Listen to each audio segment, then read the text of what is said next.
Classification of data. What a great subject to talk about in this video.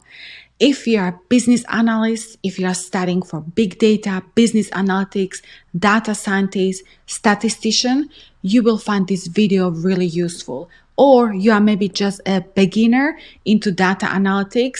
Let me simplify the definition, what classification of data is, the structure, and we'll also show it to you with a fun example that I bet you will remember it for many months to come.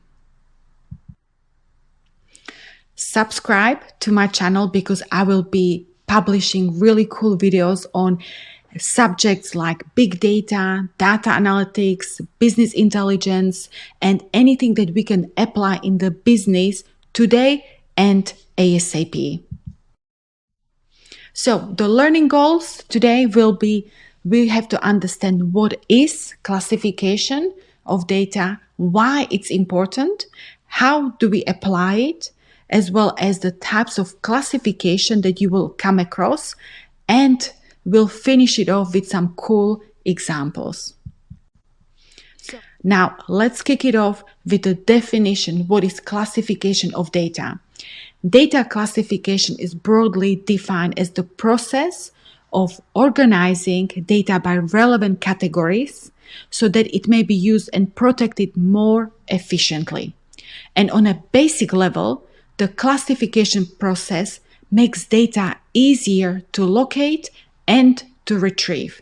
So data classification is of particular importance when it comes to risk management, compliance, data security, or any decision-making process, because we want to have accuracy.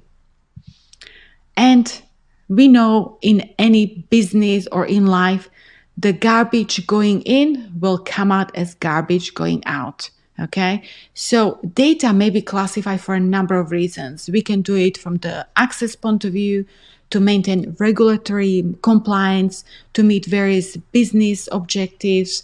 So in some cases, data classification is a regulatory requirement, and the data must be searchable and retrievable within specified time limits. So for the purposes of data, from the security, data classification is a useful tactic that facilitates proper security responses based on the type of data being retrieved, transmitted, or copied.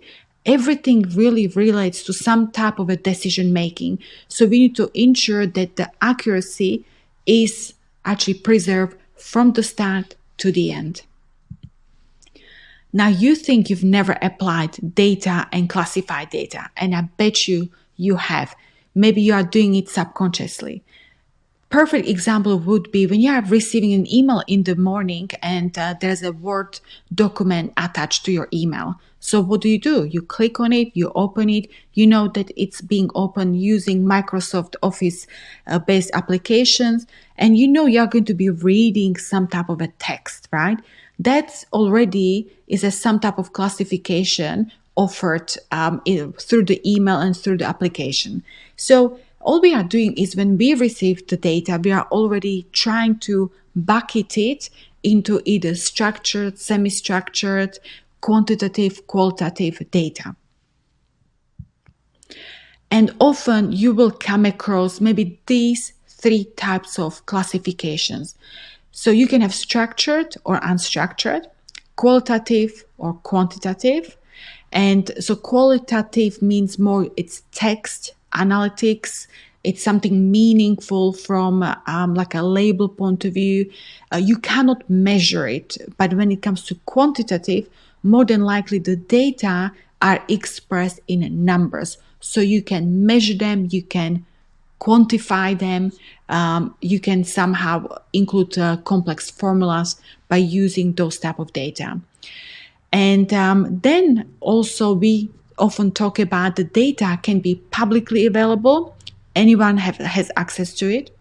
Then you can have private data, which can be your personal data that no one else has access to it. Confidential data that can be from social security numbers, state-issued identity cards, driver's license numbers, vehicle identification numbers, or even medical and health records. It's highly confidential, and only authorized use should be given to those people. Then you can have restrictive data, which can be like data protected by strict confidentiality agreements, or also federal tax information, protected health information. And then finally, internal data is when you are working for a big business, you will have normally access to lots of data. It's internally widely available, but you cannot, of course, share it with the outside users. And really, from starting high level, the types of data that we normally talk about when it comes to classification are structured or unstructured, which can be also semi-structured. And in simple terms, structured data more than likely will relate to your analytics that are either descriptive, diagnostics, predictive analytics. They are easy to work with because they are already somehow labeled into to date, into like a date format, text format, number format. So you are really more working with the actual data to make sense out of it, rather than you spending time on running big algorithms to try to classify them and label them. So unstructured and structured, unstructured and semi-structured data, which is really opposite of the structured. Anything that you just receive, like huge amount of data, mostly text, but it can be numbers as well, but they haven't been labeled. And always think about the experiment of cats and dogs. You give pictures to the algorithm, and the algorithm is going to try to classify these two animals to differentiate in which pictures might represent more dogs and which cats. Then often we'll be talking about qualitative and quantitative data. And as I mentioned before, qualitative is more text-driven data, and quantitative, anything that can be measured. And now this is the best part of this video, where we are going to take you into like a cool visualizations and using really cool and fun example. Enjoy it. Now, all of us have at some point dated. So let me take you to a place where you are going onto online dating app, and you are going to set up your profile, you are going to set up the filters. So really we'll come across different types of data, and I'm going to translate the seeking for a person into classification of our data. Okay, so first let's look at the quality of the person that we are looking for. Let's say under my nominal filters, I will be choosing a person that I've got a choice, right? It can be either married, divorced, or single. So you take the data and you try to classify them based on their status. Then the next filter will be, do you have a preference for women, men, or non-binary? And, again, you classify the preferences based on the data, into these classifications. And then, of course, you might have a preference for different hair color. It can be you like blonde, brown, or black. And so this is from the nominal data point of view. As you can see, these classifications are very predictive. They are mostly a certain predictions, certain categories that they have to fall into these buckets, right? From the data point of view. So it's easy. Nominal data as a category is easy to identify. Then if we go to ordinal data, they are very similar as nominal. Now, if I'm looking for Mr. Right, I want to understand within which, let's say, education level do they fall into? Are they either undergrads, are they master degree, or do they have doctorate? So again, it's some type of a ranking is associated with the ordinal classification. So we know that undergrads, is followed by the next level of a master and then the next level of a doctorate. So it's a number, it's a label, but it's a meaningful kind of order of the data. Also, another example would be income level. Sometimes, you are maybe high achiever, or like you're just happy to work in supermarkets. Everything is an amazing job as long as you love it. So you can ask for the income level. Are you medium, low, high income earner? And then credit scoring, another great example. If your credit score is above 800, it's actually categorized as a good or great credit scoring outcome, right? So you can imagine that these are just filters of data because we were able to successfully allocate and put them into buckets, right, based on the different categories. Now, moving away from the text type of data onto numerical data. So now you have to think about quantitative because I can measure it. It's a numerical type of data. So you'll more than often you come across interval or ratio type of data. And in the interval data, for example, I would like to know if their IQ is about 100 or between 100 to 120 and so on, or income ranges.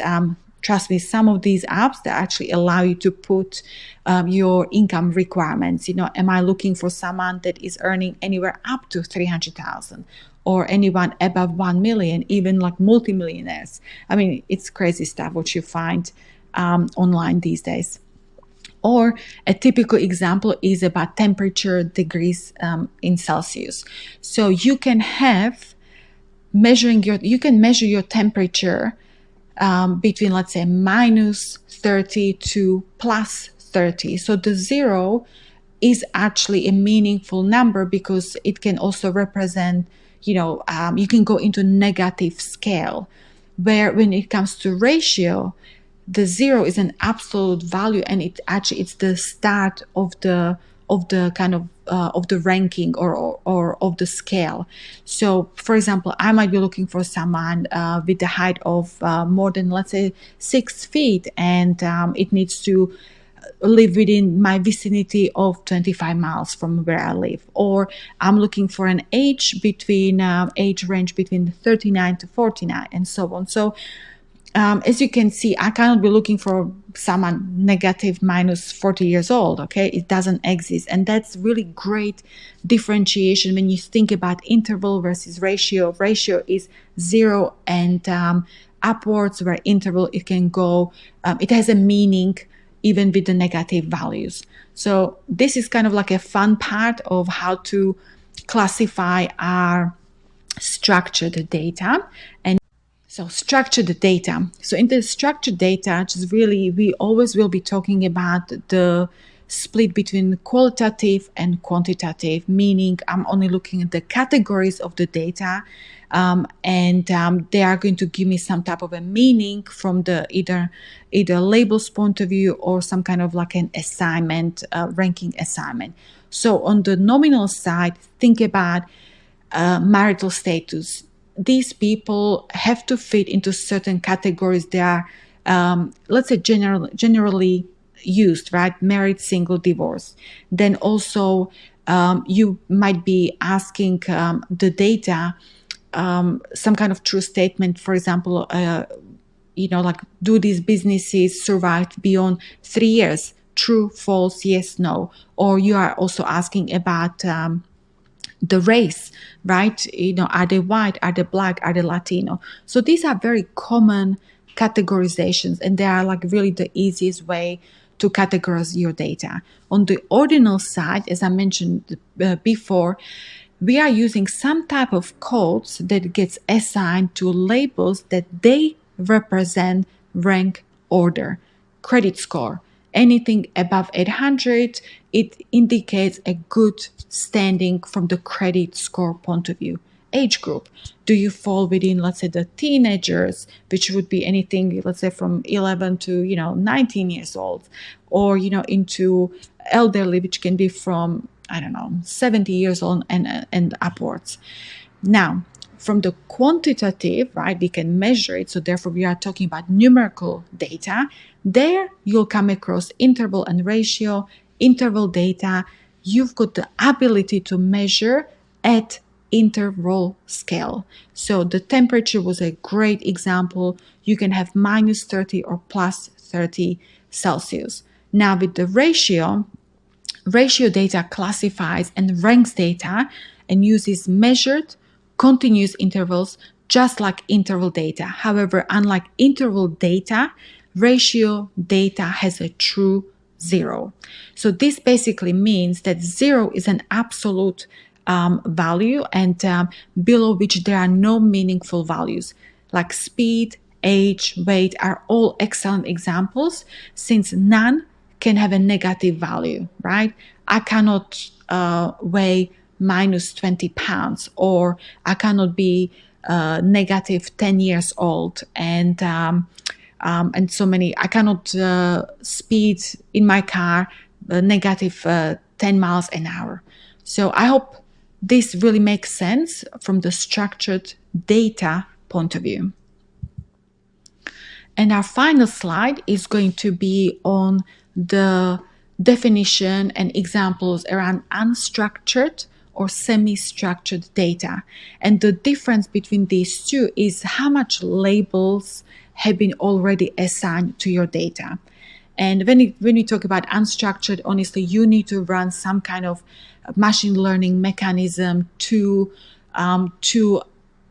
run and train the data to try to assign them to categories. So from the textual data point of view, you can measure reasons for customer loyalty, right? You actually scan and download all these online customer product reviews, you download it and you start analyzing the data to try to understand, are my customers happy? Are the product quality is great, or do I have any negative reviews? Are they coming from the late deliveries, poor product quality, bad customer service? All this data and the analytics will lead to better measurement of a customer loyalty, but you have to download the data and try to classify them yourself. And next great example would be as well multimedia, right? I mean, today we do everything using social media, YouTube videos. We've got audio like podcasts. We've got, of course, pictures that there was this famous experiment that downloaded all the pictures and it was analyzing them. It was able to classify animals between differentiated dogs from cats. So that's a great example of how unstructured data can be used in machine learning, text mining analytics. And then finally, you've got something called XML, JSON type of data, which transmits data in web application. So for example, we are sending some data from the server to the client and it displays it on web page or vice versa. So guys, I hope you enjoyed this video. Remember, we have gone over what is classification of data, right? It's the process of categorizing and tagging the data into some type of categories. Why it's important? Because it's a critical step during the pre-processing of data, right, which leads to better and more accurate decision making. We are applying across all different type of in business statistics and different applications. And we have covered the different types of also classified data, unstructured, structured, qualitative, quantitative, and also we have used really cool and fun example of dating that can help you to memorize the structure of classification of data. And finally, guys, I put the effort in. Please help me and subscribe so I can keep publishing really fun videos for all of us to learn anything with big data analytics, statistics. So tomorrow we can go into business and make a difference. Ciao.